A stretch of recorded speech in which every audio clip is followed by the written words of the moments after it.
Today is May 7th, 2011. My name is Tanya Finchum. I'm here with Juliana Nykolaiszyn, and we're with the Oklahoma State University Library conducting an oral history project called Oklahoma Centennial Farm Families. And we're in Atoka, Oklahoma today with Thomas, Tinker, Ray. So thank you for having us today. Let's start by having you tell us how your family initially came to have this piece of land. Our people trace back to Indian heritage.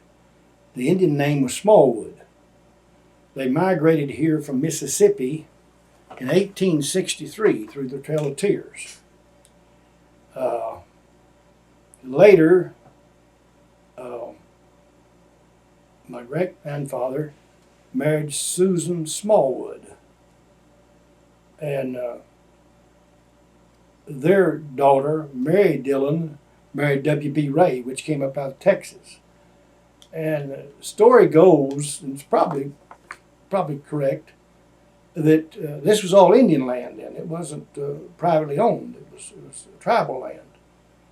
And W.B. Ray drove cattle up in this country, and to get grazing rights on the Indian land, he married a little 14-year-old girl, and was establishing this deal. Then in, I believe I'll have to look at the dates, but I think it's 2007, somewhere along there, 2000. When was they allotted the land? I've got it there in the deal. What, 1906 or 7? 1906 or 7. Then the land was allotted and given rights to it. And so that's how this ranch has started. It originated from tribal lands to deeded ownership as allotments. And the Smallwoods were the Indians. Yeah, right. What tribe? Choctaws. Choctaw. Okay. Yes, we're still. My father was an enrollee of the Choctaw tribe. Okay. And how large was the land to begin with? Acreage. The acreage, when it was allotted, they usually allotted about 220 acres to a person. Okay. Before that, there was really no boundary. They when it was open range, it was just kind of a neighborly type thing. You run cattle just about as far as you wanted to, and the neighbors did too. So the actual boundaries were quite a bit more than it is now. But when they allotted, my father received an allotment, and his mother received an allotment, and so did all the other kids. And it's usually around 200 and some odd acres per person. And it was kind of odd in going back chasing the allotments. They didn't put it all together. They might have put 150 here or another 20 off somewhere else and something like that. It wasn't. I was real surprised when I got tracing down the allotments, and we trying to. Now where we're sitting now was my grandmother's allotment. Okay. My father's allotment's across the road on the north side. Then in the 30s, 29 and 30s, the banks collapsed and everybody lost about everything they had, and there was foreclosures and everything else. But people were able to squat here and hang on and finally get it back in terms of the situation. Never did get all the old ranch back, and my brother and I have continued to acquire and put it back together. And of course, through marriages and other kids, while it's been split off, but there's still parts of it. North part, my cousins still have a lot of the old ranch too. Well, on the original part, what kind of structures were here? Do you know? All right, the original structures, we'll go up the old home sites up above here, but originally they were in a dugout over here around the mountain, beside by a mountain, living in the ground. They actually had a dugout and tarpaulins and stuff like that, and wagons, and lived kind of in a hole to start with. And where the old house is now, they actually started building a barn there. And history kind of repeated itself. The Mrs. Ray thought living in a barn was a little bit better than living in the ground, and so she moved into Granddad's barn, and he had to build her house, and so that's kind of how they came. And that came about again. My mother, Dad had carpenters here building a new barn, which is burned since. And Bill did build a real nice barn, and I can remember I was a small boy, but she was arguing with Dad. She wanted her kitchen redone and wanted this and that, and he didn't really have the finance or feel like he needed to do it. The kitchen suited him the way it was, and he left out real early one morning on his old horse going, because they cattle run all over the bottoms and everywhere. She moved, and they got the new barn built, and she moved all of us down in the barn. Because us boys loved it, because we'd swing around on the rafters and whatnot. It was a nice barn. And I told him, said, you get those carpenters up there and fix my kitchen. So we came from living in the ground to living in a home, construction. And my wife and I actually went back in the ground. We built an underground home in our life. So we lived in our caves. Well, your grandparents, did they have siblings? Yes, I'll have to trace the trees. That's okay. I was trying to, and then how the land, how it came down to you? How did it? Oh, okay. How did it pass down? All right. How did it pass down to Okay. Either the wiseness of it or unwiseness of it. There was four. My parents there was four of us children, 2 girls and 2 boys. And in the course of all of this, having to do with the depression and the foreclosures and judgments and everything else that happens in all these things, the boys were made heirs to the land. And then we settled up with our sisters, So it's transferred from our folks to us. That's the way it was. Okay. And then how had they gotten it from their folks? Well, my dad got his own allotment. He got it from the state, from the government. See, when he had his own allotment, and then he bought his mother's allotment. Okay. Well, on the original home place, how many lakes or ponds or streams? What's your water situation? Oh, we've constructed several ranch farm ponds and whatnot. There's, 7, 8 or so nice ponds on the place. One of them y'all came by coming in here, There's some history to that old thing. It was actually an old spring down there, and it was these were old dirt roads in, and people would get stuck there and all that kind of deal and everything. And my dad's pulled many a person out there, and including Clyde Bear and Bonnie Parker with the saddle horn of his horse, And but and my people took teams and slips and just dug it out, and down through the years we just dug it out. But water holes were very important when people were traveling through the country way back there. They traveled from water hole to water hole. Mm-hmm. And the old stage line that came through going down to Fort Bog Depot, they'd water here and whatnot.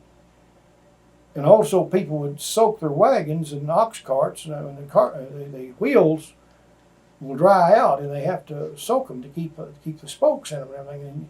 And so they would camp here in this old mud hole or spring or water hole, and I've found here in later years, I'll be digging it out and cleaning it out, I'd still find pieces of ox yolks and things where that people have been camped here. So this water hole has been here, and every old timer that I could ever talk to, including my dad or anybody else, there was always water right here at this spot.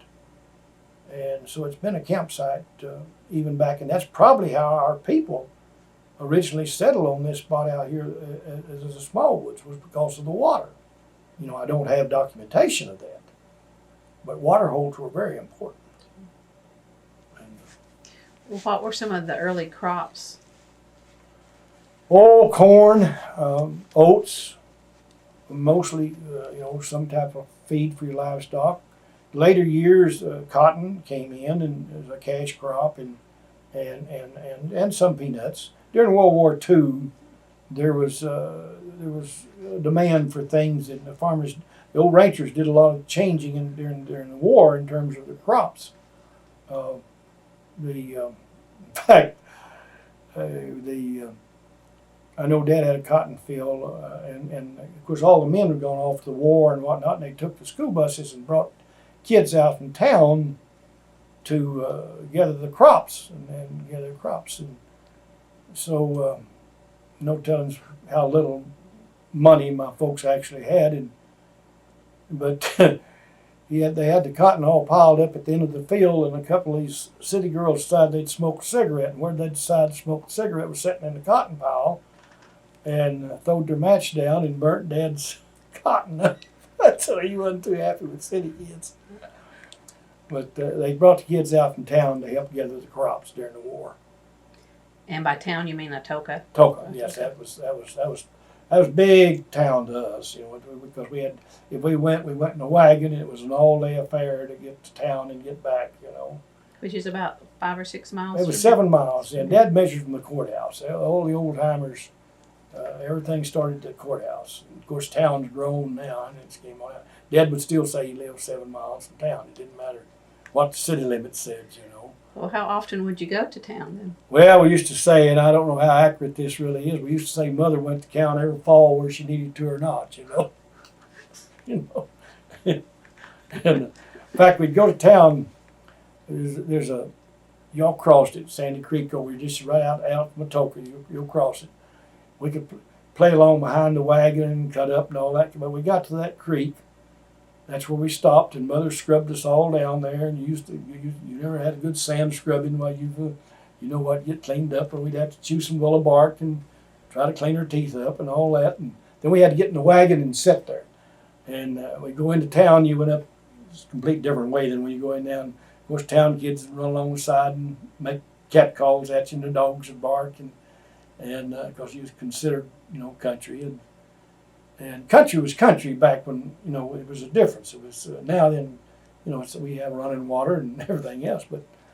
But I seen a program, this Little House on the Prairie, and they were going to town. It was kind of the same thing, how they had to sit up there in the wagon and the kids made cat calls at them. I thought, I've been there, But we'd go to town and go down to the livery stable, wagon yard, and they'd unload us there and hook the team and do the teams and all of that. And Mom and Dad would have some eggs and cream and stuff to sell, and they'd give us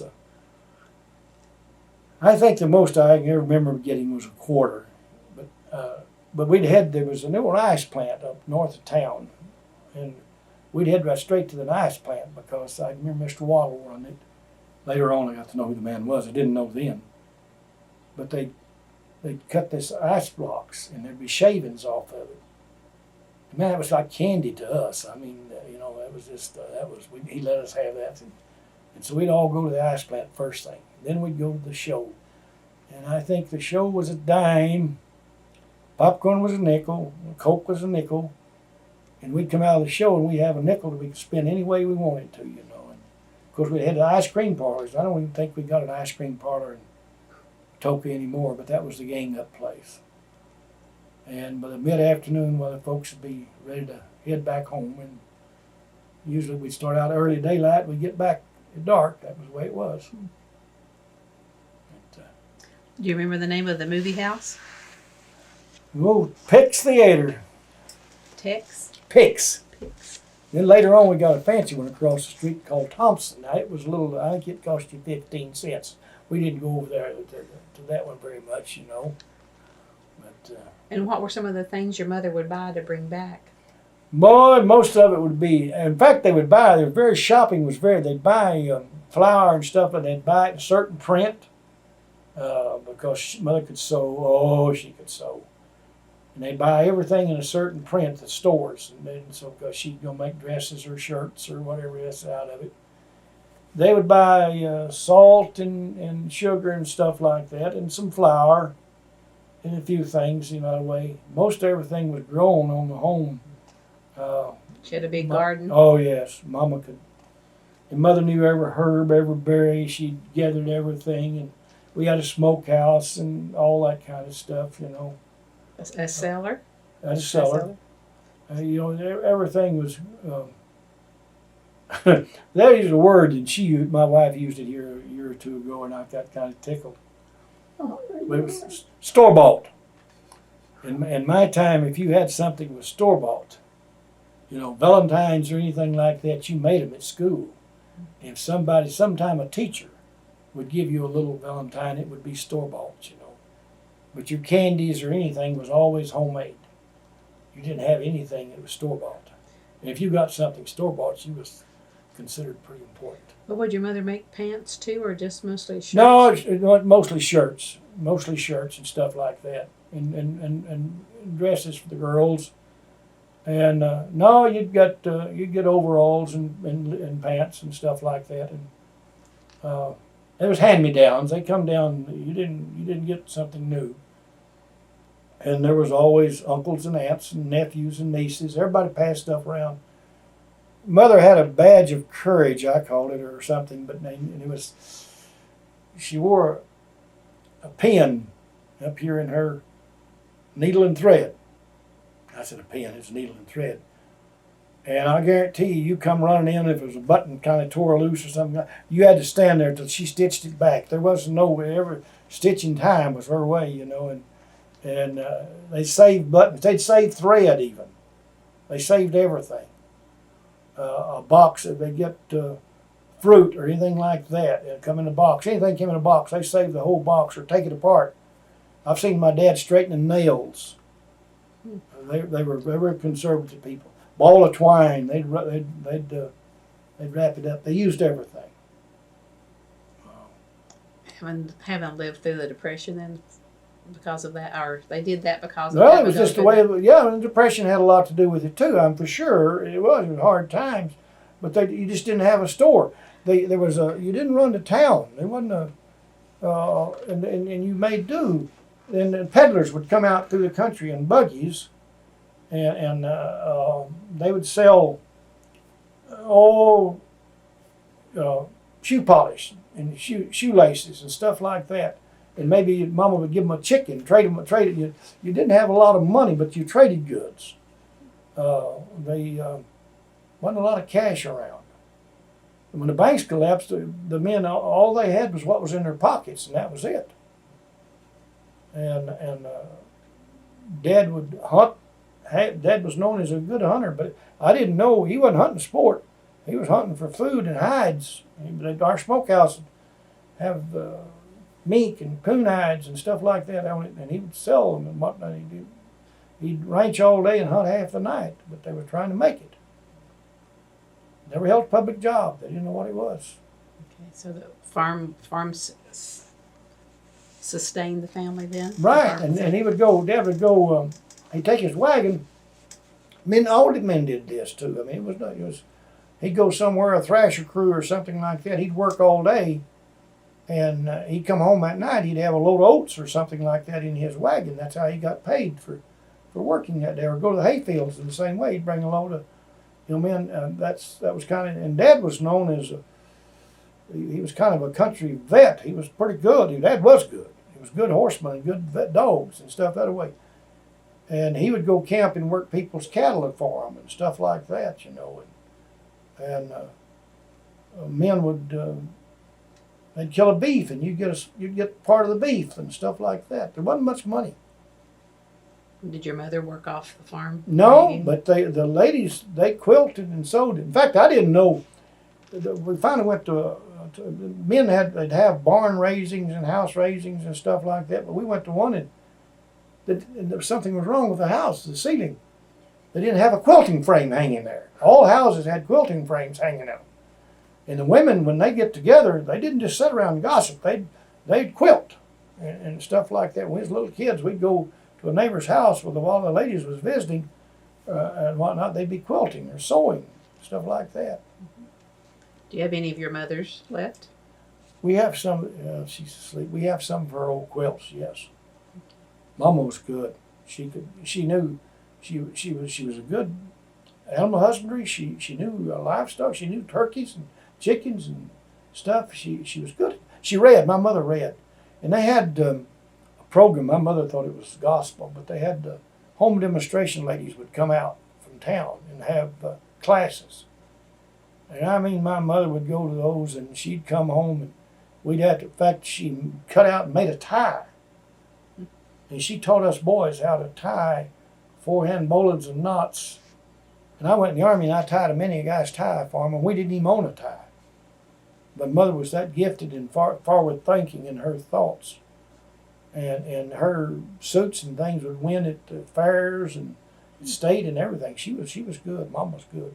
She belonged to a homemaker club then? Yes, she did. Have you remember the name of it? I think it was the Wards Chapel. I think that's still a Wards Chapel community here. That was everything was out in a local area. Your local school and your local government and everything was right here. So when you were in elementary school, where did you go? Right down here at Wards Chapel, about a mile and a half, 2 miles down here. And how would you get there? Horseback. There was no kid ever hot rodded a car any worse than I hot rodded a horse. And about how many students were in that school or in your grade? In my grade, one. Just you, huh? No, excuse me, two. There was two. Excuse me, there was two students. One I had was a girl in my grade, but there's two of us in my grade. And 1 through 8? 1 through 8. So maybe 20, there's 20 6, or 8. less? There was 6, 8, 10 kids, something like that. They'd move in and out. And what would you take for lunch? Mama would fix us a lunch. I don't know, be some kind of biscuit and sausage and stuff like that, and some things, chicken. She'd grab an old chicken and have him in a pot or wring his neck and have him on the table for you. I used to say we had chickens running all around, and they'd just be everywhere in the yard and everything. But that gleam in Mother's eye, when she walked out the back door with that gleam, you could see them chickens head out. That old rooster knew that he'd better get going. He was going in the pots, But she'd fix us, egg salad, sandwiches, stuff like that. We didn't have much store-bought stuff, but it would be not peanut butter. We got that in later years. We didn't even, but cow's butter and jelly and stuff like that. We had jellies, all kinds of jellies and canned stuff, but you carried your lunch. And the very last of my rural schooling, they got to where they got commodities in the school, and the teacher would put a big pot of beans on the old pot-belly stoves that we warmed around. And so we got where we'd have some hot lunches, Well, and after the 8th grade, where I went to Atoka High School. Atoka. Atoka, and graduated 1950. 1950. And then? I went off to the Army, Korean War. We were all in the National Guard, the 45th, the old Thunderbird outfit. And we got federalized and ended up in Korea. We went down to Camp Polk and trained, and then went to Hokkaido, Japan, and then into Korea. And then I got home in 1952, and I went to Stillwater, which was A&M then, and went to college. Okay. Studying animal husbandry. On the GI Bill? On the GI Bill, yes. Okay. I was one of the first returning veterans to get amongst the first to get the GI Bill. In fact, they didn't have it when we got there. We knew we was going to get it, but we got back pay. They didn't have it in effect. They were having trouble paying us, and they still haven't been able to decide. They never called it a war. And when they wrote the bill, it was at World War II. It was during wartime. And they couldn't come along and figure out how to pay us because it was considered police action. Let's see, what else was it? Military conflict, and I don't know. They still couldn't figure out that we was in war, But they finally got us paid. And once you got to Stillwater, where did you live? Oh, man, I lived several different places. I rented me a place kind of out in the country. I had my horses and dogs with me, and then later, after I got married, my junior year, senior year, we got married. We lived at Guthrie when I first got married, and she worked at the welfare department in Guthrie, and I commuted back and forth to Stillwater. Then my that was the next semester we moved into Stillwater. She got transferred. We lived 711 South Duck. I can remember that. We were up there a few years later and went down to 711 South Duck. Well, was the GI Bill enough to pay your expenses, or did you have to work? Oh yeah, well, I worked at the Payne County Creamery and places like that, and then of course I always worked when I was up there.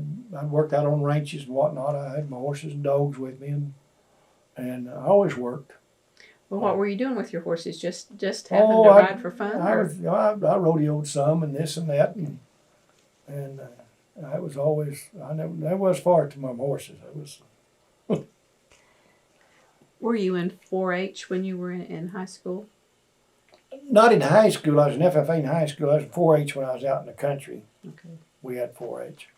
Went to county fairs? Mm-hmm. Not just your mother competing, but did you have something? Yeah, I don't think I was ever very competitive. I think I'd try, but I didn't ever do too good. What are you going to say? When you were in school, what was going on here on the farm? Oh, my dad was still, of course, mother's health had failed by then, and dad things were getting pretty tough here on the old ranch, you know. But I'd still come home. In fact, I went to Stillwater the first year, then I dropped back out and went to Murray the next year. And I could help my dad. I'd come home on weekends. It was just quite a ways from Stillwater to try to get back, you know. I set some speed records, so getting back and forth, I could do that. But I'd come home and help my dad on weekends. About the period of time that I came home, we started a terrible drought.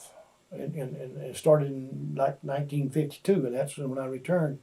And it continued plumb on up 52, 3, 4, 5, and 56. It was terrible. And in fact, my dad just went busted again and everything else. And they built Lake Texoma back in the late 40s, and they claimed it would never run around in 100 years. And the spring of 57, I guess, 56, 57, the thing run around, you know, after all that terrible drought. You know, it was about the worst drought we've seen around here. What crops or products did your dad have at that time? Was it? He was pretty well then. I don't know outside of. He wasn't growing much. Just still some maize and corn, grain, stuff like that. He wasn't growing cotton and peanuts then. Mostly it was feed for his livestock that he would grow. Dad was, that was kind of a neat thing. Mother came from one of probably the greatest farming families was around here. Her dad was a tremendous farmer, moved in here out of Texas, and that was really a farming family. And my dad thought it could be done horseback. He felt like a plow was a devil's tool. And so the mating wasn't exactly, Dad just farmed enough to keep Mama happy. That's the way that's the way the farming went. And what was your dad's name? Ralph. Ralph. And your mother? Edna. And her maiden name was? It was Hankins. Hankins. Hankins. Well, let's back up a little bit and talk about the original farmhouse that you grew up in. Can you describe some of that? Oh, it was a big old place to me. It's been chopped up and redone and this and that. I think there's some parts of it still there. But we had a big fireplace. And that was the main central gathering place, and everything else was the fireplace. Of course, that was about all the heat that you had back then. A cook stove and a fireplace was all there was in a house.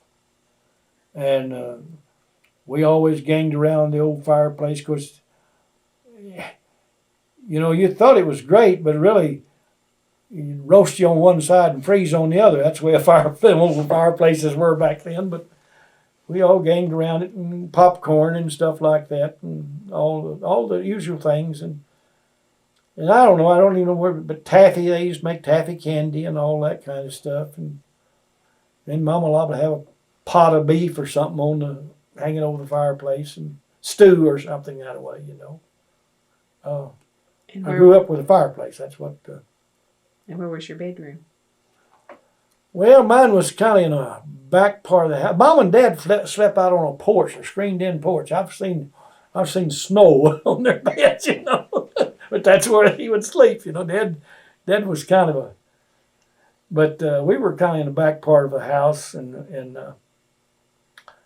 my gosh, I don't know how many of us was in one bed at a time. It was kind of a community operation, and you always had cousins and everything else. You know, you grew up family. There wasn't no. You didn't have a single bed if that's what you were saying. You grew up with somebody else in your bed, 2 or 3 of them with you. That's just the way it was. And was the floor wood or linoleum? We had wooden floor. We had a wooden floor. Now we did have our yard. I can remember we didn't have a grass yard or anything. Mother had a big old kind of mallet fixed type thing, and she packed that yard just like it was ground. It was dirt because you didn't have lawnmowers and stuff like that. And she had a rock garden and flowers and stuff fixed around it, but she'd sweep that yard. It was a swept yard, just like a packed. You know, we didn't have grass like they do today. No lawns. Indoor plumbing? Oh no. When did it come? Though, when I Oh, I don't know. Now I could go kind of back to my dad a little bit. He was. We always had outhouses. You know, that was the deal. We finally got to the plumbing. He still didn't. He kept the outhouse. He didn't go for the indoor plumbing too much. You know, Sears and Roebuck catalog and stuff like that. That was the.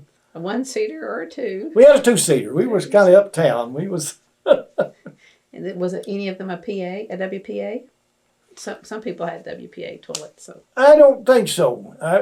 We had some WPA out here, but they were basically building roads and bridges and things like that. I don't remember anything WPA in our household deal. Now the state did come during after the Depression when the things was being held. They came in and helped. They brought prisoners. They war prisoners out.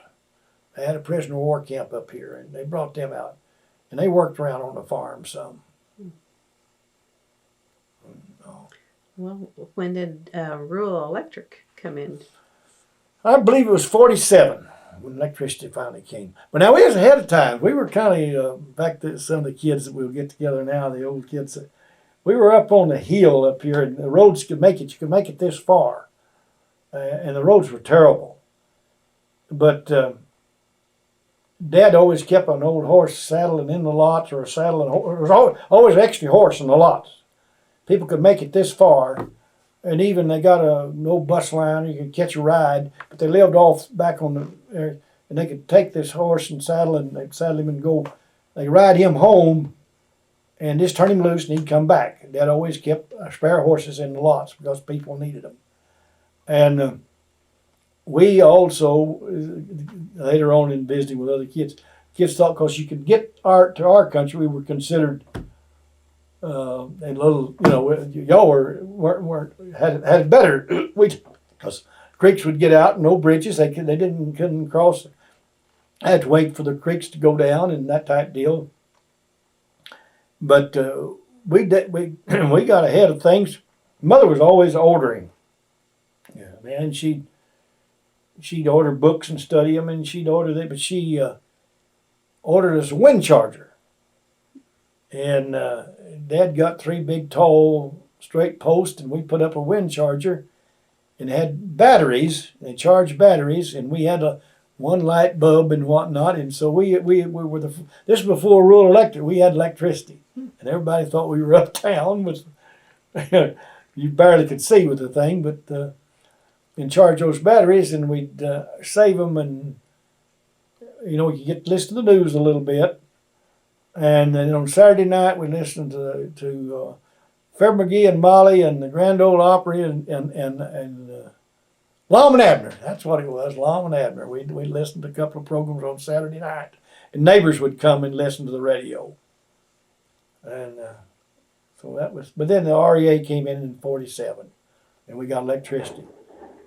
And then the indoor plumbing, it followed pretty soon after that. I'm not for sure. With the old place up there, it's got a big cistern.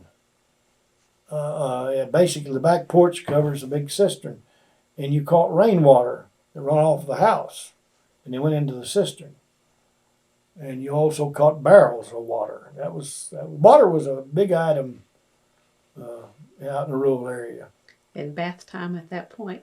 Well, bath time, I always say my mother's getting to bathe in fresh water.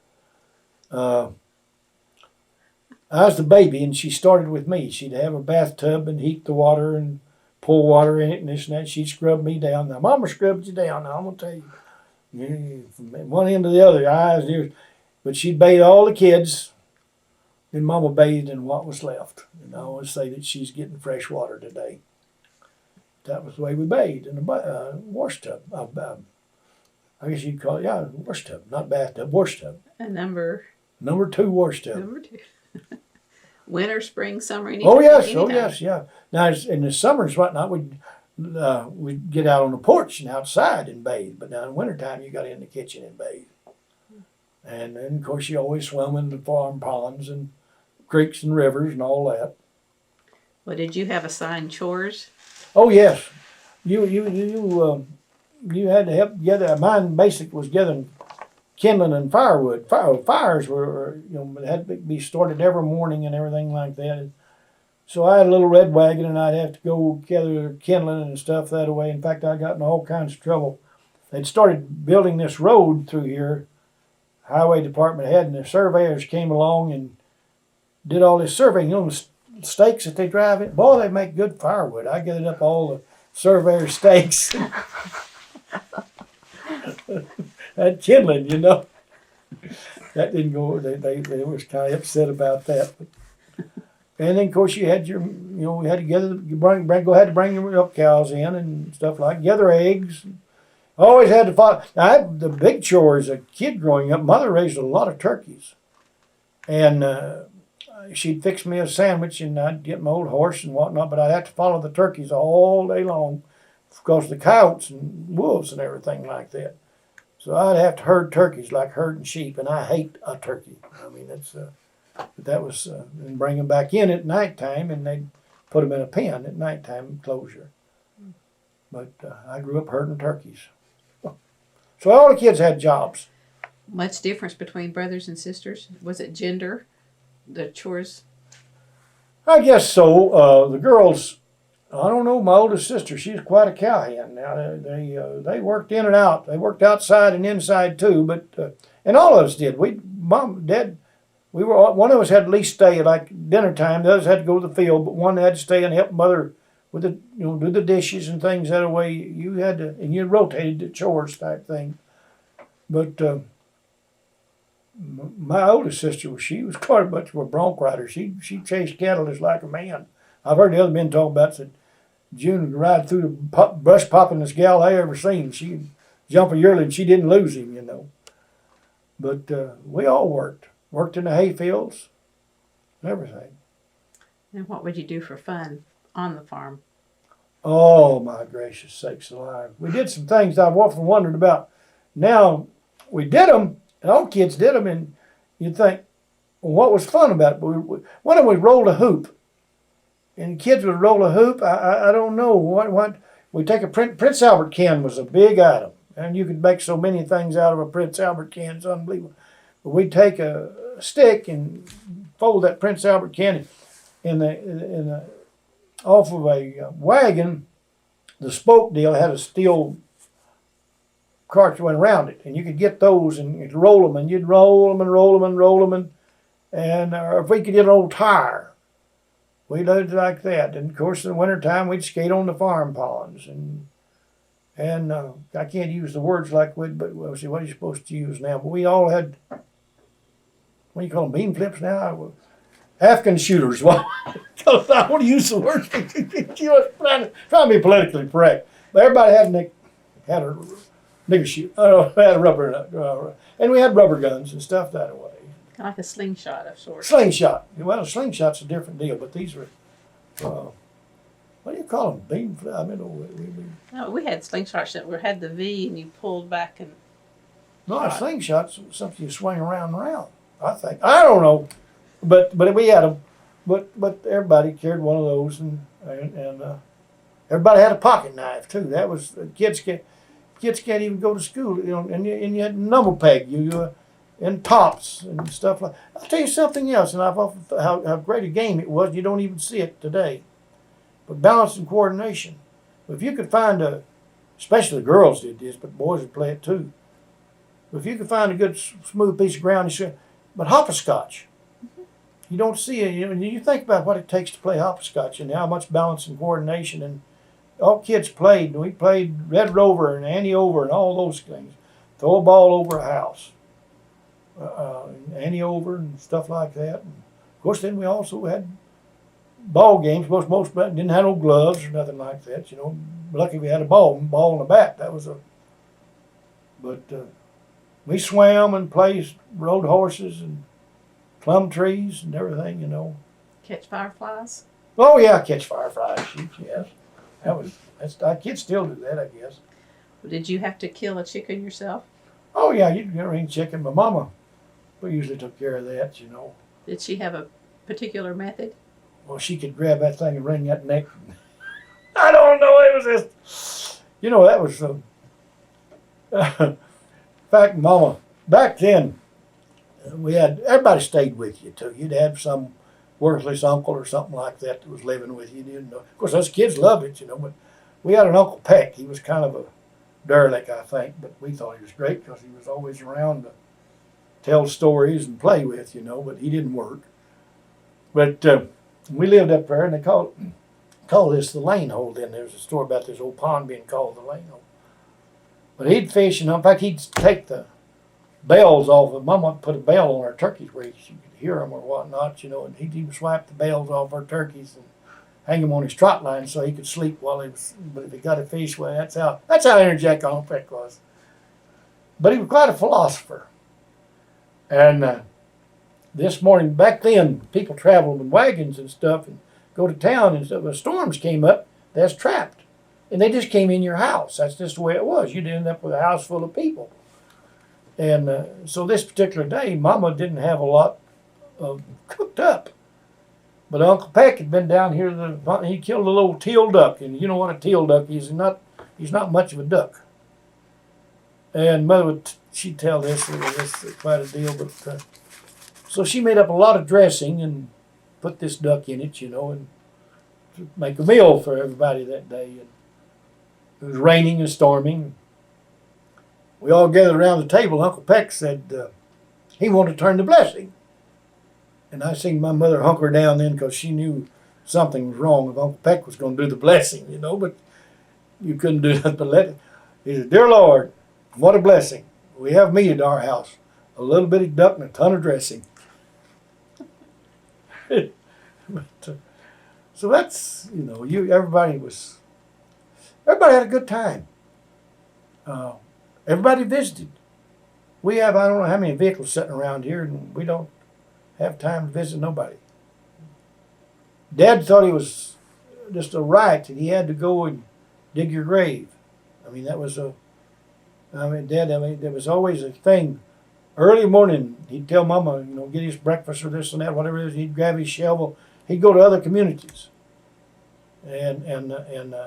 Because it was kind of interesting because then later on I got to go some with him. But sometime a team had run away and killed somebody or something like that. Sometimes a gunfight or something had happened. We had but the old timers, and when my dad died, I have no idea how many graves he did. We hired his grave dug. I thought, it would have been something. But the men, and you'd go to a deal, and it would be a truce time. There'd be some people, there'd be bad blood between families. But while they was there digging the grave, these same guys that was almost carrying guns for each other, it was a truce. And one of them would get down in there and work. There wouldn't be room for all the men to work at once. Then someone would work a while, and then someone would. But of course, I didn't realize they didn't embalm people back then. They had to get him in the ground, and they'd make the caskets, and they'd do stuff like that. There was a carpenter in the bunch that was a casket maker, and they'd get people buried. But Dad always, or if a widow woman, he had to go plow her field, they'd go. That was a necessity he would do. Neighbors help neighbors. Neighbors help neighbors. And there was a kind of a thug in the community, and then my dad and 2 or 3 others would kind of take care of that too. I mean, there was some stories about somebody abusing his wife or something that way. That didn't go on. You know, if you beat somebody up, you was going to get some retaliation. Communities took care of things. Not so much today. Huh? Well, but that was my dad. It was my brother and I started taking over on the old ranch. It's kind of funny in later years. We started putting locks on the gates. Made my dad so mad. He said, "Who you gonna keep out? Ben Thomas? So that lock won't keep nobody out but an honest person." He grew up near an open range, and if somebody was, they have a little spot fenced off somebody, but they're looking for a horse or missing a mule or something like that, or if they wanted to go hunting or fishing, they had a right to come and go. And I never heard him complaining about having anything stole. I can't park a tractor out in the field and go back and find the batteries on it, But he went to his grave. In fact, we pulled up bought another ranch pair, and I did, and took him to show it to him. He was riding up front, and I got to take a pair, handed him the key, and told him to, Dad, get out. Hey, boy, you put that lock on there, you unlock it. But a handshake. Dad didn't sign a contract. He shook hands with you. That was the way he did business. That was a different time. Well, when did you take over the farm? Oh, I started, actually, when I come out of college, I started more or less helping Dad, and then, so that would have been in 56. I knew I was coming back. We came back here, and just right soon after that, I pretty well took over, He just moved aside and let us more or less have it. Did you have to do a job to supplement? Oh, yeah. that? Yeah, I've helped all kinds of jobs. My wife did, too.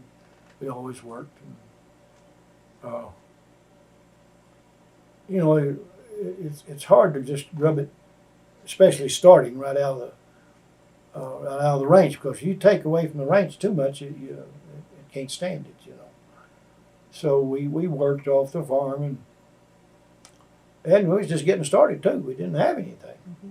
Mm-hmm. I had a sale this past year, and I just, an amazement of what we'd accumulated in terms of equipment and stuff and things that you accumulated. But when we started, we didn't even have a stock trailer. Over 50 years, I guess, in the business. Yeah. And what did you do most of that time? Cattle, or was it? Yeah, we actually got in. We started out just like anybody else, kind of in the commercial business. But right soon I don't know where it was, but we realized we started out. We bought another old place. We started improving our places, and improving our pastures and dozing and planting grasses. And so was getting our places improved, and started kind of looking at our cattle and I'll call them just oaky cattle. They was just, and so we started trying to improve the quality of our cattle, and that evolved. And then we got to looking at, and I'm not fighting sale barns or anything like that. That's not what I'm. But we got looking at our market. And regardless how we improved our place and improved our cattle, we still just had our local markets, and we were kind of at the mercy of them. And you go to a local market, you pretty well take whatever you get. You don't, you hope about two things you hope for or look forward to is you hope the market's hot when you get there and you get a good weighing, because that's it. You take whatever. So we started looking around and started trying to change our merchandising program, and we got into seed stock business, and we started raising Brangus. We tried 2 or 3 other breeds to start with, and we finally settled on Brangus cattle. And so we got into seed stock business and started merchandising off our own program. We still had the sale barns and the stockyards and everything for anything that we wanted to cull or get rid of, but we pretty well merchandised off the ranch. And we got involved with the test stations. In fact, we got just about as soon as they started developing test stations, we got in them and started gain testing cattle. And we were very fortunate in our program, we were able to set several gain records with our herd of cattle, and still hold the records at OBI at Stillwater with the Brangus.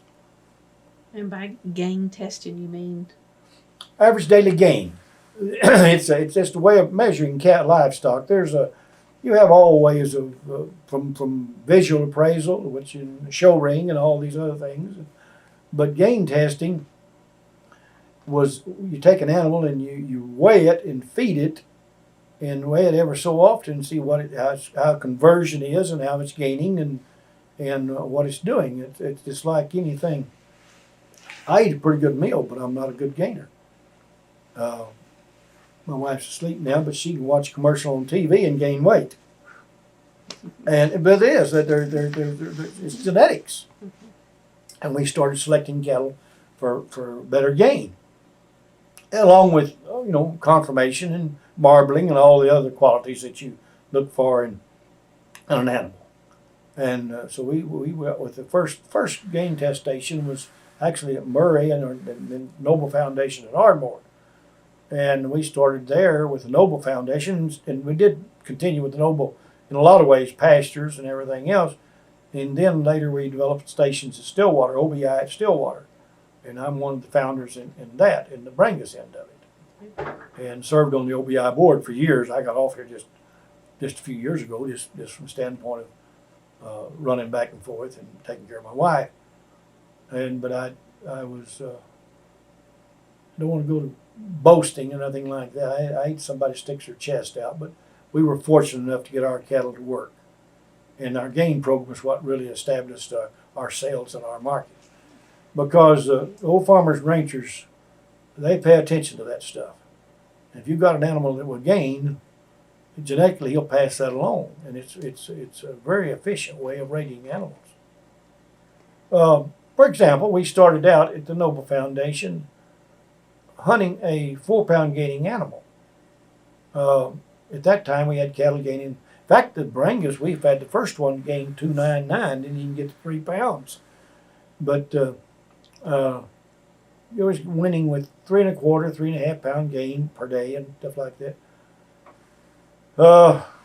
Down through the years, in fact, I've got a chart in there showing it, but anyhow, we hold the record Stillwater down 6.19.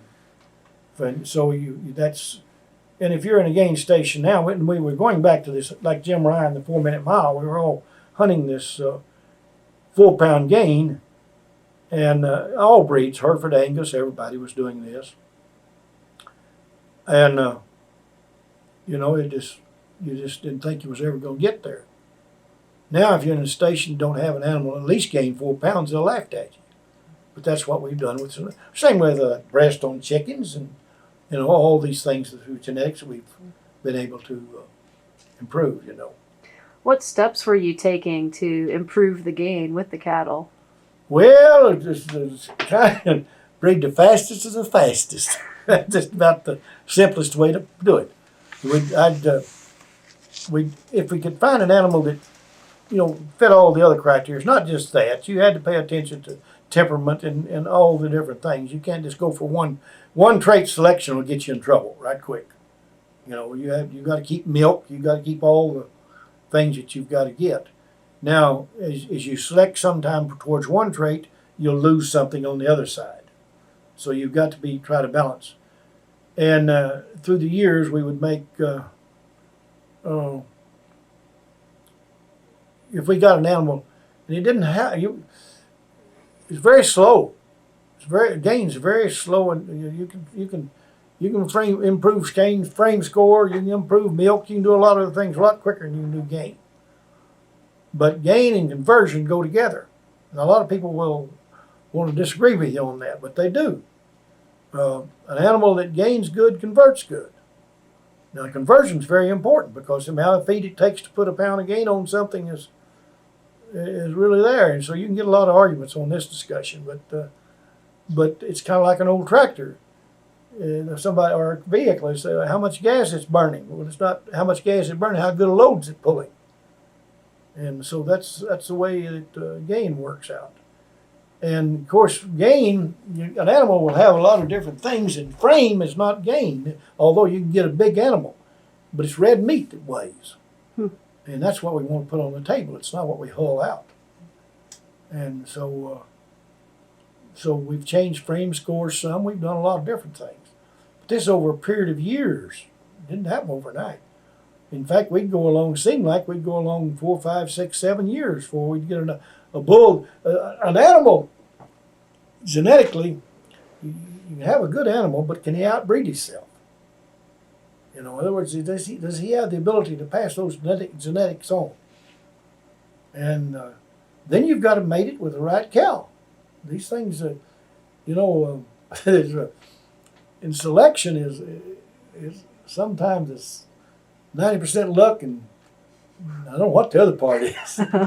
But we go back and we have we run a line program quite a bit, pretty strong in our breeding program. And going about line breeding and inbreeding. There's two different things, and inbreeding's when it don't work. Line breeding's when it works. And so you've got to be very careful. You've got to have a strong animal. And if you can get a bull that can outbreed. I was fortunate enough to follow some gentlemen along that I give credit for. Carlton Corbin C.W. Corbin was one of the great breeders at the time in the Angus. And he was one of my monitors, and some other men, and he would make a statement. Mr. Corbin, I can rattle all day and can't say anything. He could say more with one word, 2 words than I could, but he'd say, a good bull's out of date in a year.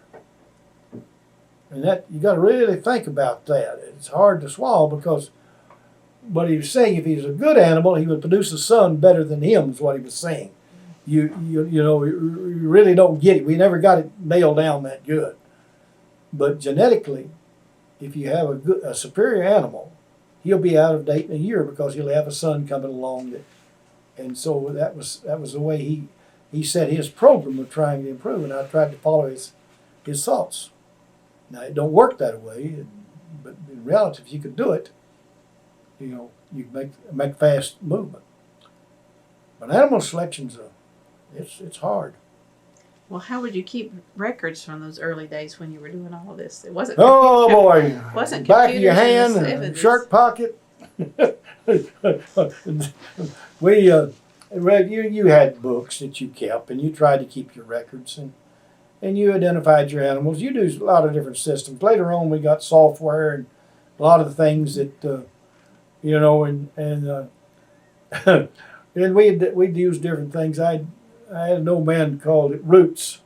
I'd have numbers written on my cattle, branded on them and whatnot. And I was selling bulls to an old man in Colorado, and he'd always give me a hard time. He want me to explain them roots because I had written on my cattle, But you have to identify them. You have to keep records, and it's a time-consuming thing. And man, they've got today. It's unbelievable what they're doing today, and DNA and genetic testing and things like that. They've run over me even today, and I saw my dad when they came along and started wanting sign contracts and forfeiture money and stuff like that. Dad didn't really want to do business with you. And I came along kind of the same way. My kids trying to drag me into the computer age, and I still wanted to use my darn old chief tablet book, and I wouldn't, and I'd go in and serve on these boards, and these guys come in with their laptops, and I was behind time. And I thought about my dad. I thought, well, here I am getting run over because I didn't go into the computer age fast enough. I finally got me a cattle programming on my computer, and finally learned how to turn one on and off, but I never did get good.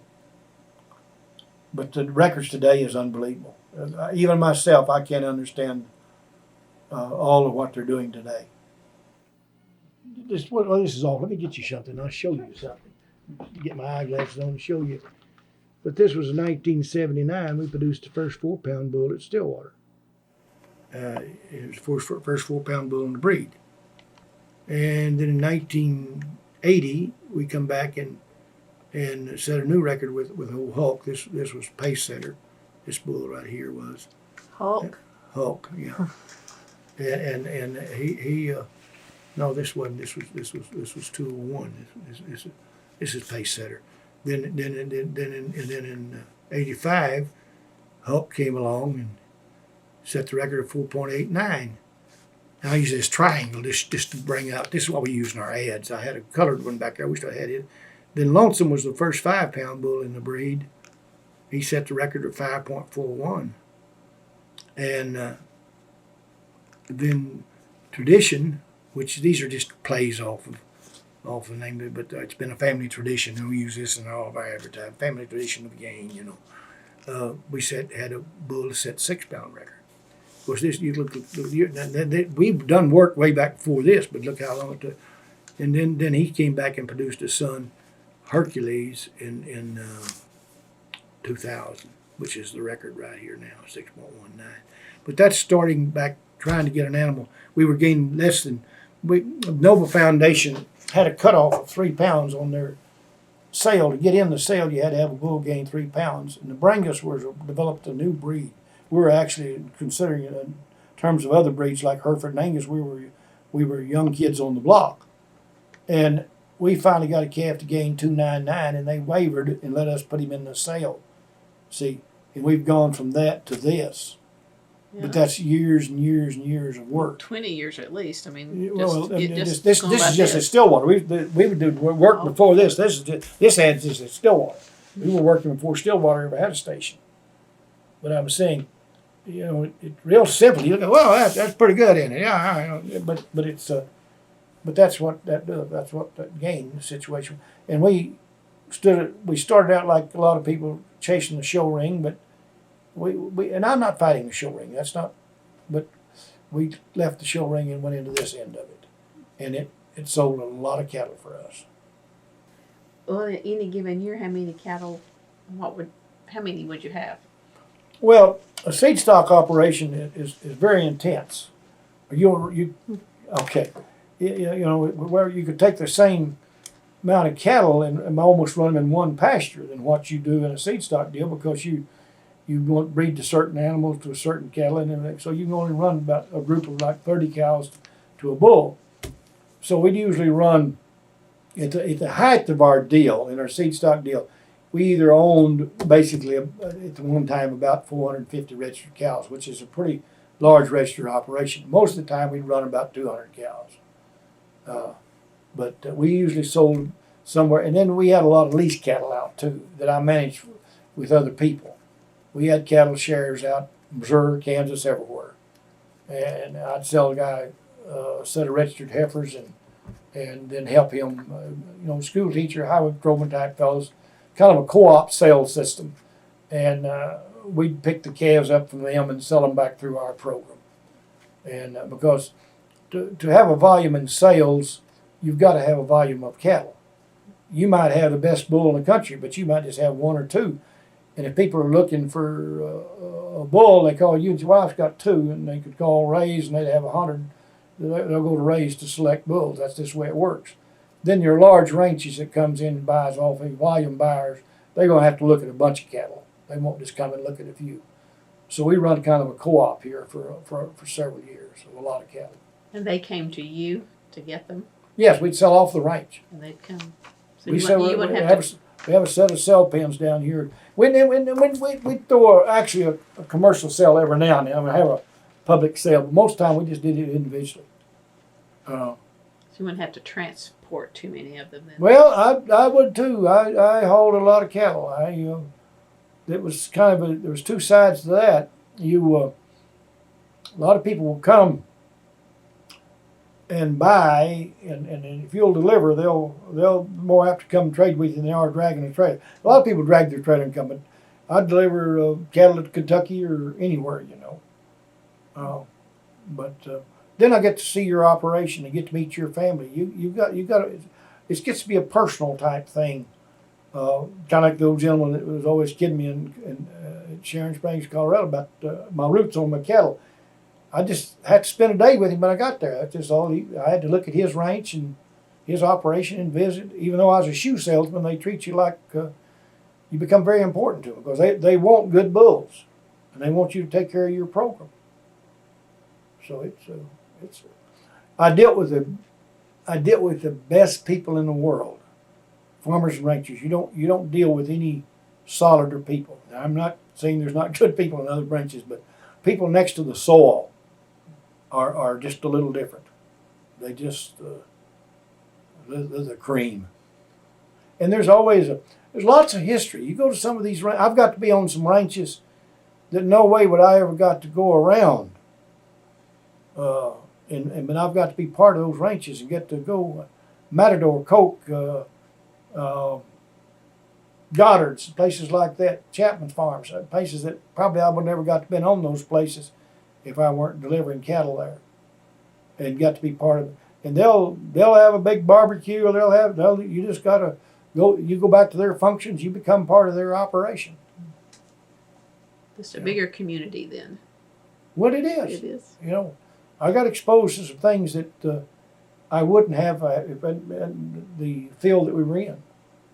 And then by our I don't want to use the word success, but by our ability to sell our livestock. Well, is there a story about the name of the ranch? Ray Brothers? 7R? Oh, yeah, there is, believe it or not. Okay. There's 7 miles west of Atoka on Highway 7. The first money we borrowed for 7 years. And there were 7 Rays. My brother and his wife, my wife, and we had 3 kids. My brother didn't have any kids, so it's 7 R's, 7 Rays. There you go. We wondered. You can almost make a story out of anything. Well, what does your brand look like then, or do you have one? Yeah, the brand is. It's a 7. People actually, because of my name of Thomas or Tingle, would call it T, but it's a 7 connected R like that. 7R. Oh, like the simple enough. I've got one right out there, but it's 7R. We branded 7R on the right hipper for cattle. Then they'd have, underneath them, they'd have their individual number, whatever it'd be, like 324 or whatever they were. Then below that number, there would be another number, which would be an age brand, being the year they were born.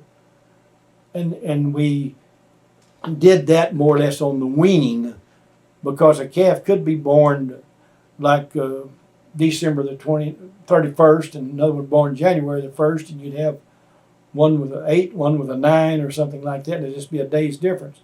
So most everything was weaned in the spring, and so we use the spring year for that. Then we also added another number. We put on the shoulder what was called a sire code, and it would be the number that's in the computer, like old tradition there. 57 was his code number, and that cow and whatnot would carry the 57. And so, without the herd books or anything, when you're just out there in the pasture, you can see, boy, that old cow's sure raising a good calf, and you know what bloodline she is immediately. And I ended up, that was strictly for us to start with, was in our program, but my customers, it actually started kind of working with them.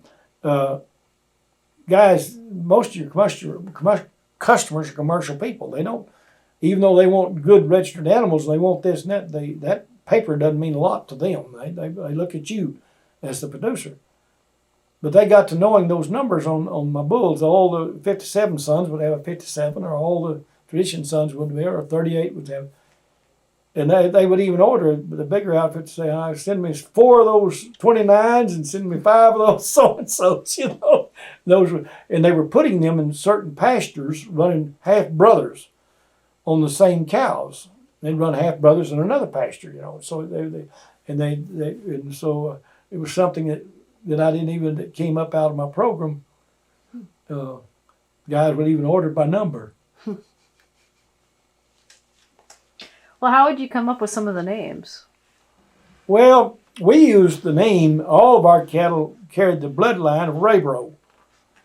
Now, all of our cattle, if you look at these, all Raybro, then we'd give them a nickname. Mm-hmm. But all our cattle, would be like Mr. Raybro 435 or Mr. Raybro 821, and then slash 821/9 or something like that, meaning a year brand. All our cattle carried the name Raybro, everything. And you'll talk to anybody, they'll say, oh, somebody, I got a bull, Mr. Raybro. I got a bull, Mr. Raybro. I got a cow, Mr. Raybro. Well, all of ours, the bloodline was Raybro. And then we'd come along and hang some of these nicknames on them of the deal. But we used to, we established our line of breeding. We established the Raybro line. There's a lot of other lines of bloodlines that more famous than ours, that more promoted in terms of show ring and stuff like that. But the Raybro line and gain was established. And that was the name of the operation, so we just named it on our cattle, Raybro cows. Would you have to deal with any government regulation or? You laugh. Oh, hon, from one word to the go, you deal with regulations, and sometimes you. Not only that, your associations. We're seed stock producers, and we in our own association will have. They'll come up with things that you just sometimes shake your head. I don't want to get started on that. I really don't, because down through the years and some of it's understandable, and some of it drives you nuts, and still do. Mm-hmm. And you'll have people up making rules that don't know blank about what an old rancher's got to put up with. And back in the Bangs program, we had our state would get feuding with each other. One state would feud with the next state, and they'll have a regulation, and you've got to try to take your bulls into one state, and you've got to do this and you've got to do that, and so it gets to be a little bit of harrying, but that's part of it. Missouri and Oklahoma were feuding back there at one time, and I sold a lot of bulls up that country. And I'd sure get disgusted with what I'd have to do to try to get my bulls in one state and another. Same way as delivering cattle. You'll run into, I got Kentucky. No, it's Tennessee was. I got Tennessee, long state. Drove into the thing. I always take my health papers and everything and go up to the port of entry and make sure that I can get in and everything's this and that, and that's one of them. And at this time, I didn't have my ranch name on the door of my vehicle. I learned something. Back then, you operated with farm tags, and you just about could go anywhere you wanted to. They've changed a lot of that since. But I drove all the way up and finally got me a motel. And the next morning, I was almost out of Tennessee, and that was Tennessee. Yeah, it was. And I always buy fuel, so they'll give you a hard time if you don't buy some fuel in their state. I'm getting ready to go out of that state and one of these port of entries, and I'd already checked in, and I just almost drove on back. And I thought, I might better stop. They don't ever mess with no farmer. They leave him alone, I pulled up this squawk box, and they said, pull around back and park her. Oops, that don't sound good. That's how I pulled around and parked. Got all my papers, health papers, and vehicle papers, and insurance, and all that. And walked back up to the deal and went into. These good guys just kept yakking. They didn't pay me any mind. And finally, I said, "Fellas, there's something. Just leave her parked." I said, "Man, I got a load of cattle on." "Well, you leave her parked." I said, "What's wrong?" I said, "You don't have your name on the door." I had to get me They didn't look at my health papers. Didn't look at nothing. I had to get me some cardboard and marking chalk and fix and put my ranch name in there. Find me $100 and some odd for operating without my name on my vehicle. So you run into regulations, but they're also good points. I mean, they've been able to control a lot of disease, been able to help agriculture an awful lot, and if they hadn't had regulations, they couldn't. So I grew up in a time of which you girls probably don't know much about it, but screwworms. You know anything about screwworms? No. They were a terrible plague. It was a terrible situation. And they have been able to, with sterile flies in Mexico, the borders of Mexico, we've been able to stop and wipe out the screwworms. And these were things that, in the same way as tick fevers and things like that, they dip cattle. So you've got regulations, but they don't let you just head down the road and haul some infected animal and spread disease. So I agree with it, but they can be a pain too. Did your father have to deal with some? Do you Oh remember yes, any of yeah, that? they came out with programs that's dipping cattle. It was yeah, oh yeah. Dad didn't have much use for government programs either, but his had to do with the depression. They came out and the banks had collapsed. There was no money. If you was riding with my dad right back over here, you'd be riding on an old horse and he could sit up straight, but he'd go to mumbling and you knew what it was. And he'd say, I'll never do that again. I'll never want to. But to get some money, the only way the government came out with a program and they started dug a ditch and you drove cattle and mules over there and they shot them. And they paid them like $1 or $2 a head or something like that. And to get some money, Dad drove good animals over there and they shot them and piled them in a ditch and put diesel on them and burned them and whatnot. And he didn't have much use for that government program. But to get some money, and the government had to, that was their solution was they had to pump some money out some way or another. And I'm sure there was another side to that. There was hungry people and all that. But at the same time, there were stores trying to sell stuff and trying to stay in business. And so I guess you couldn't take this food and pass it out free. I don't know how they were drinking, but they did come out and shoot cattle and stuff that way. And Dad never got over it. But to get a few dollars, he did it. But he also was one of the first guys to start terracing. My dad didn't know anything about conservation, I guess, in a way. But I've seen him walk with a rain slicker on and be pouring down. And he'd have a shovel. He knew a cow trail caused. You look at this old range. You don't see ditches and gullies. You'd see him putting motor grass in an old cow trail or stuff like that. He knew that a wash, if you let it go, would make a ditch.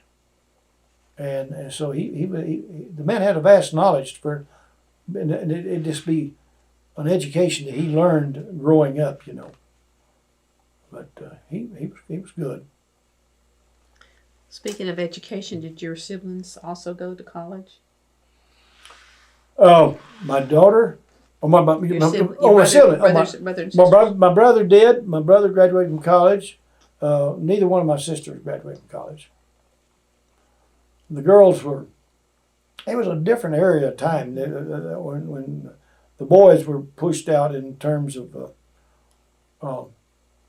the girls married and stuff like that and started families and started homes, Well, if you hadn't had the GI Bill, do you think you would have been able to? I doubt if I would have. I very much believe in the GI Bill. I believe in it in more ways. I believe in compulsory military training. I think every kid should come right out of high school, boy and girl, rich and poor, and they should. It did me good. I wouldn't want to do it again.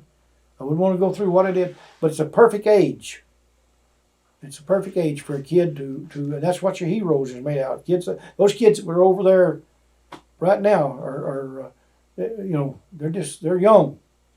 But we come back and probably same thing happened in World War II. The guys came back and went back to college and went on and become leaders and whatnot.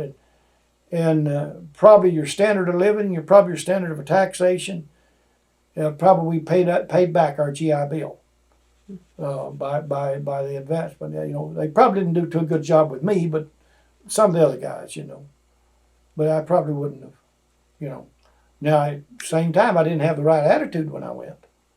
But maybe a lot of people don't. Because I was right out of service and the girls was there and it was a party atmosphere and it took me a while to get everything straightened out. But I didn't fit in real well. And I realize now, just because I was 20 years old the day I got home, not the day I left. I'd fought a war.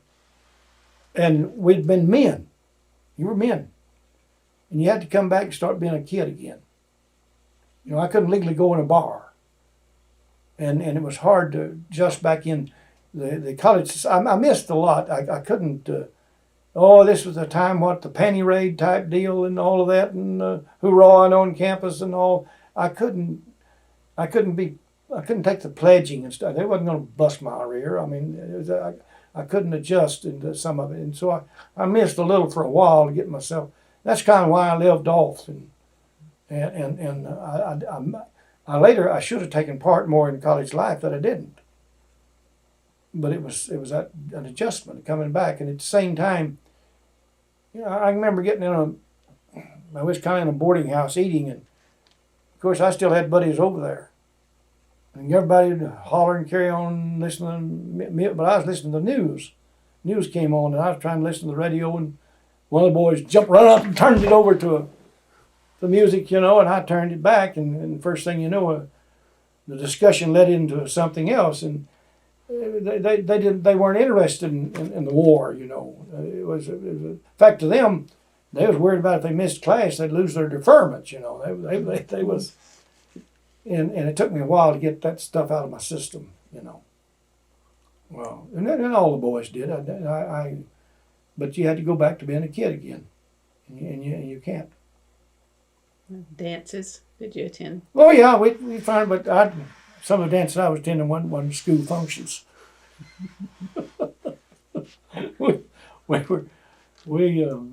In fact, they even like the dating. See, the little girls back then had to be in the dorm at a certain time and all that. Well, I'm heck with that.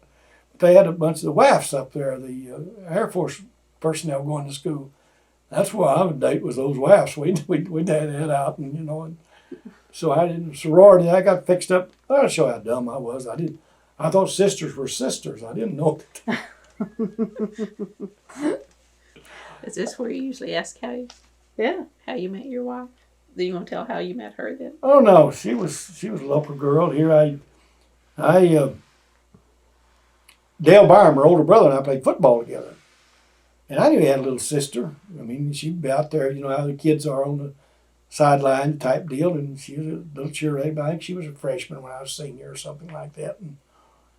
And anyhow, you go off in 2 years, a girl grows up a lot. I mean, they really change from that, And so I came back and walked in the local drugstore, and drugstores back in my time were pretty well the glaring place. And Skeet Carney, the local guy, proprietor that owned the drugstore, he would, the heroes return, all that kind of deal, and a couple of little girls behind the soda truck there, and aren't you going to kiss the hero? And here he says all that.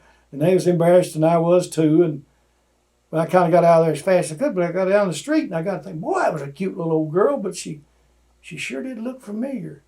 And then it hit me, that's Dale Byram's little sister. She grew up, So I scrounged around, and kind of walked back in there, and I think I drank a malt, and I bought a cigarette lighter, and I finally I asked her for a date, and she accepted. I went out of there and headed down the street, and probably the most expensive date I ever had. I happened to think, I don't have transportation. So I was going by the Chevrolet place, and I went in and bought a car. so we started dating when I came home. And we dated, about 3 years, I guess, and we finally married. Been 56 years now, I guess. Yeah, 56 years, right, Mama? 57 this fall, right? 57 in 57. In November. And we didn't think it'd last the first year. And how many children? We had two girls and a boy. Are they interested in farming or agriculture? Or? No, they all have jobs. My son has some cattle here, but it's kind of like most people, ranching people today, it's a hobby type deal for him. My daughter teaches school, and another daughter does research and medical research. She graduated from Stillwater too, microbiology, biochemistry. And so in high school, were you thinking you would be a farmer? I mean, I think so. I pretty well. It was the ranch was always. I never really thought about anything else. I know when I started college, they give us aptitude tests and stuff like that. And I think I was rated something like, they didn't, last thing they wanted me in agriculture, I think it was fireman or something that way, I mean, I wasn't qualified to be out there. But no, I knew I'd always be, we grew up, we had cattle and horses and stuff growing up as kids, and I never really aspired to I've often thought about what I could have done in the fields that, you could go into, But the soil is a good place. It's a good place. It's changed, so it's being gobbled up, but it's like this section we're sitting in right here now. I go to town, coffee shop, and a guy will be complaining about his neighbor or something that way. Well, there's 2 houses in this section, and both of them's mine. The old home place and this one. There's nobody else lives in this section. The section north of me, that same way. Section over that way, there's 1 house in it. I've never had anyone holler at me growing up, "Get out of my yard." I've always fished and hunted and rode horses and swam in the strip pits and lakes and whatever I wanted to. The country kids growing up at one time we had it kind of tough. We were considered, rode school bus type kids, and but now the town kids look forward to us. We have everything that they do, and they don't have. I know the kids love to come out to the ranch because they can ride horses, and we have electricity, and we have indoor plumbing, and we have everything. It was nice, So I'm 7 minutes from the coffee shop, so so that's pretty easy living. About how many acres do you have now? I have about 450 acres left. I've sold off 3 of the ranches and cut down and sold off 4 of the places, rather. And I'm going to hang on to this. It's pretty well most of the old allotment, and let the kids fight over it. Do you have your first tractor still?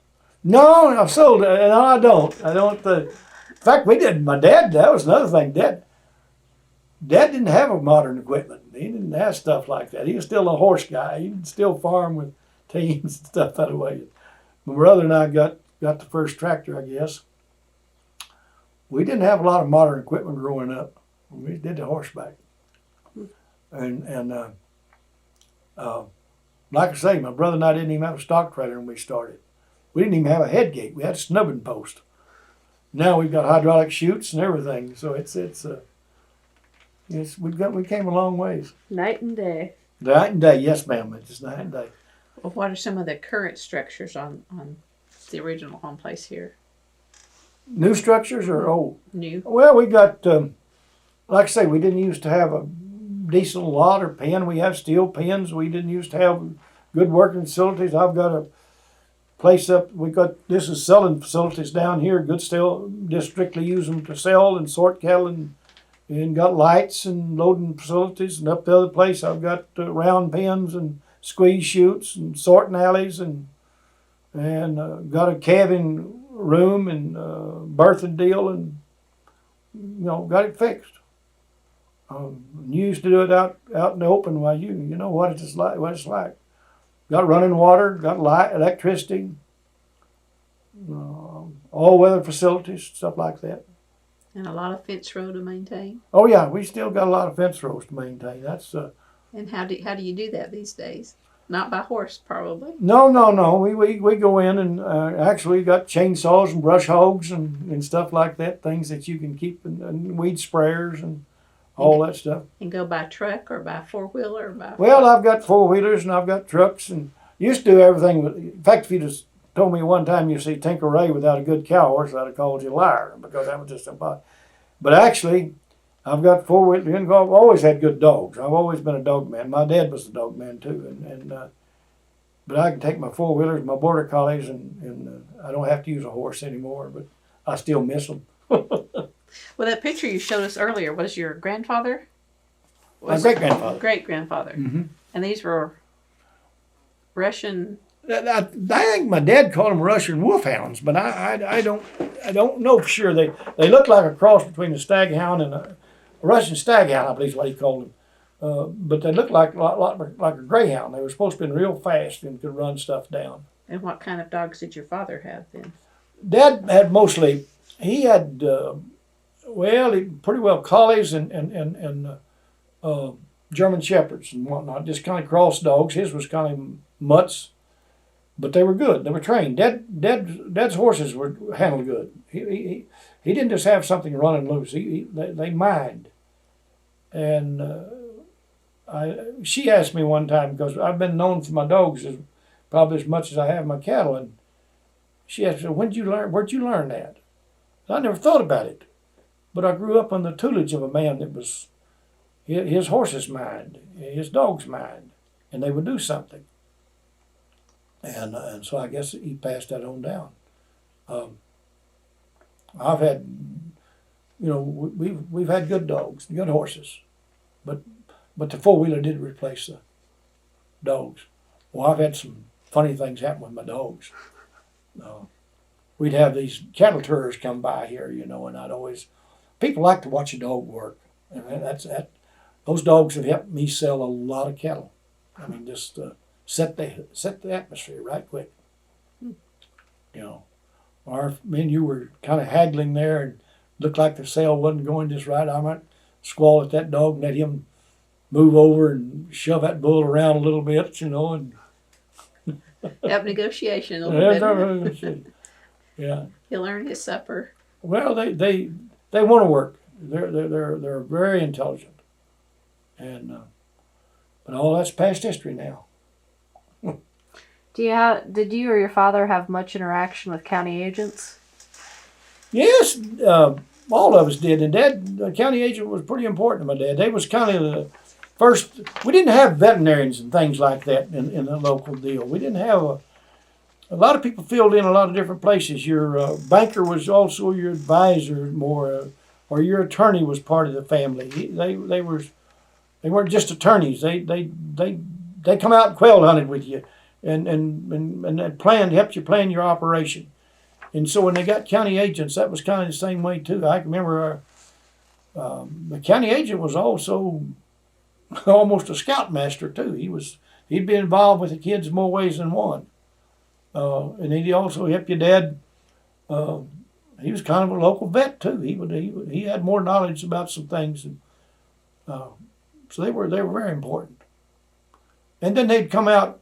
A lot of the things that new seeds and grasses and things like that they'd show people, and my dad was he was more progressive than I realized, because they'd have demonstrations here on this old place, and the first terracing was done out here and stuff like that, So he was in the forerunner that I didn't realize he was, but he was working, and a lot of that was county agents and people that had some knowledge, because back there one time you were just pretty well limited. You didn't travel a lot. No. Now my dad would go to town. He'd go horseback. He'd go back and forth quite a bit to things, but we didn't. Our functions, the cakewalks and pie suppers and school functions was all right out here in this community. Politics was right out here in this community. Mm-hmm. I can remember the first radio that I ever heard. And back in my time, a kid he had to be quiet around the grown-ups. When they were together, they were having a discussion. The kid had to stay back, and I didn't know what, but it was 1938, I believe it was, 38, 37, when Joe Louis fought Max Mullen, the German. And we rode down to neighbors down here. Was a great big box and all of this and that, and the men gang around. Boxing used to be a big thing back when we was kids, and Joe Louis was quite a thing. He first black that really did something for their race in terms of sports and what that I knew of. But he fought this German. Men teased you back then. They teased kids and pulled stunts on us and stuff like that. But Mr. Baxter was in the bunch, and he was quite a tease. But I didn't know what a radio was. And the men was in there listening, and they'd swing and this and that and everything. Well, us boys had to kind of stand back. When we was all over with, Dad and I were riding back in the old battery-powered radio. I don't know what big old thing. And Dad was trying to explain to me about this radio, what it was. And Dad didn't know a lot either, but the sound came out of the air, and all I could envision was some guy up there with a bullhorn. This sounds ignorant to a person today, but we didn't even have electricity. I didn't know what electricity was when it started running out the lines, in terms of. But that was the first radio Then I remember the first TV and all that. Now I'll come on down and I'll ask y'all, what will be the next form of home entertainment that will replace those things.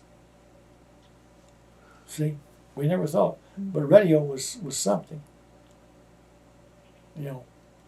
But I didn't know what it was, and Dad told me it was sound coming out of the air. Well, I didn't know it. Sputnik. Yes. Well, what is it, do you think, about this land and about your family that has made all of you want to hold on to it and stay on it? You know, that it's probably something you can't explain, and I have to watch myself. I get emotional. I don't like that, and it bothers me. I see as I've gotten older, I've gotten where but this land is very important. And can you explain? And in fact, I've argued why? with pipelines, I've argued with high lines, I've argued with. I'm known as a hard son gun to deal with when it comes to. And people say, "Why don't you sell some of that off there? Why don't you do this and that?" You know. Well, it's once it's gone, it's gone. And we are today in fact, I'd serve director with the Cattlemen's Associations, and I would always serve on the landowners committees. That was always where I was wanting.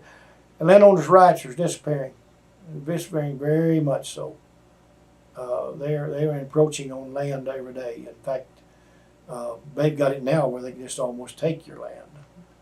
And just, if it can be shown that it's more important always for public use was the only time they could take your land, but now they can take it for private development, and that's a bad deal because more taxation. That's what it is. But the land's been good to us. You never were rich. But you always seem like we're able to, you had to go through droughts and depressions and everything else, but your land was very important. It would help you. And you turn it into cash, the cash will disappear. Well, I don't know. I'm sure to other people it's not important, but to me it's important. Well, I mean, your father walked on it, your mother Right, that's walked right. on it. That's correct. And I know what they went through. They went through some hard situations. I'm sharp, but I've had the best of jobs. I've had education. I've had all kinds of opportunities. I've never known. See, something we've never known. We've never known bank collapsing. You think about that. You've always had a credit card. You've always been able to charge. You've always been able to. Those people woke up one day and they didn't even have a bank. Now, I'm going to tell you. And they were still intent on keeping this. All right, this but they did land everything the they whole could. They did and yet they were still honest. They didn't. I don't know how honest people would be today. I can remember where. Bankruptcy was almost considered an absolute sin. Now it's part of a business plan. We've gone from one thing to the other. And I don't know. Well, did church play an important role in Oh yes, your... yes. We grew up the Baptist worship. I guess it's we celebrated over 100 years. This church has down here. My mother was Methodist. It's a kind of a funny deal, but the only church was right here was a Baptist, and she hooked the wagons up, and she took us when we were little, drug us to church. So we grew up in the church. We grew up in the local school was right across from the church. We still go to the same church. But anyhow, I started in diapers, and I'm going to the other ways in that same church. What were some of the holiday celebrations then? Well, back then, I think people looked for any holiday. Everything was a community thing. They'd gather up, but we had Halloween was a big time. Even the mama and the grown-ups would try to fool each other. They'd homespun stuff, but they'd have a mask, and they'd gather up somebody else's clothing or whatnot and pillows and try to. But cakewalks, pie suppers, 4th of July, everything was. Even harvest time was a celebration, and they'd even gang up and go gather pecans. It'd be wagon loads. We'd kind of go camp down the bottoms And of course, us kids would swing around frail trees and stuff, you know, but the grown-ups would gather pecans. They'd go gather berries and stuff like that. They'd make hog killing time was a big time in the fall. And neighbors together working cattle. They'd gang up and in fact, there was a lot of times I didn't know these people weren't my relatives. They was around so much that you were raised with a community. This community raised me, and this community had authority over me too. Not just my folks. Anybody here could straighten me out, and they needed to. And I'll tell you what, when they came and reported to my folks, there wasn't no way I was going to get out of it. You know, but the community raised me. Well, how would they discipline you then? They'd bust your bottom. You know. No time out. Huh? No, it was. You know, it was that was kind of funny too. Mother raised us pretty well. I didn't realize this as much. But Dad would leave out before daylight, more or less, you know, and come in after dark. I've seen my dad come in, icicles hanging off his hat, you know. That's just men rode and worked. But you could push Mother. We'd push Mother just as far as we could, but we didn't want her to turn us over to Dad. Because when he come through the door, there was no appeal. When she said, Ralph so-and-so, I couldn't lay it off on my brother. Because now I was going to get a busted or I was going to get straightened out. You know, it wasn't abuse. It wasn't any of that type of stuff. But we were required to come up to certain standards. But at the same time, the neighbors could. We were required, when we were around our neighbors, we had to act a certain way. And I never heard my parents saying, my kid didn't do that, or my kid wouldn't do that, you know. I'd rope a mailbox and drag it down the road. I was going to get busted for it. That's all there was to it.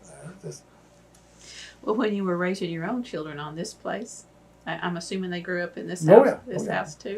Yeah, they were. Well, we started out up in the other place. We've just only been in this thing about 30-something years now.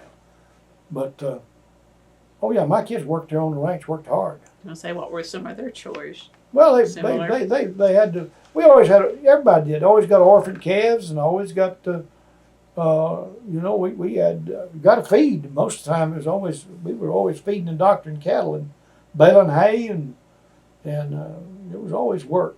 You know, no ranches, building fence, chopping ice. We were always doing things like that. Well, did they have some of the same community type memories? Not so much. They grew up more. They'd done away with the rural schools, and once they did away with the rural schools, you see the rural government left, and it started all going to town. So they pretty well grew up almost the same as town kids, you know. But they still had the country background too, and they grew up on horses and had their show cattle and stuff like that, you know. In fact, I was laughing at my daughter here this morning.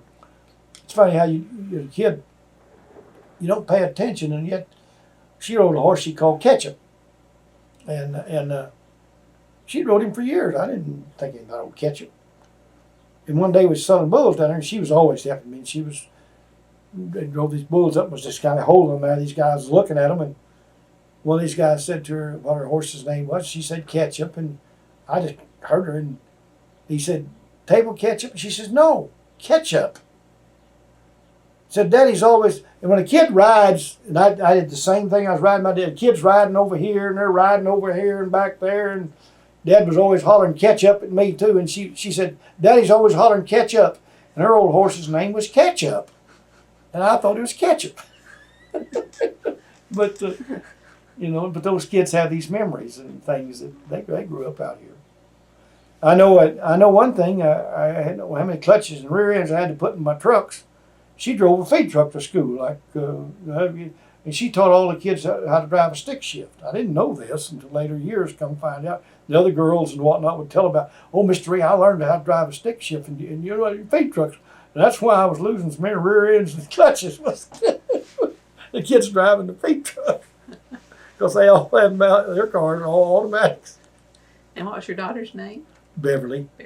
And the And son? the other girl was Julie. I mean, Valerie.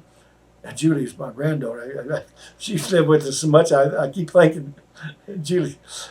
But two daughters, Valerie and and Beverly, and my son's David. Okay. Any stories about them you want to add? They're good kids. We've been blessed. They're all different. They've all got. They're good moral kids. Raised good families. They've been hard workers. They're successful. We've never had a. Well, I'm sure they pulled stunts like everybody else. But the laws never brought them home. We've never had the dope problem. We've never had the things that. We've had friends that had to put up some terrible. My kids have always their credit. They all walk their own beat. Now, Dad doesn't dictate to them. They'll stand up to Dad, but they honor us. They come back and love us. I'm proud of my kids.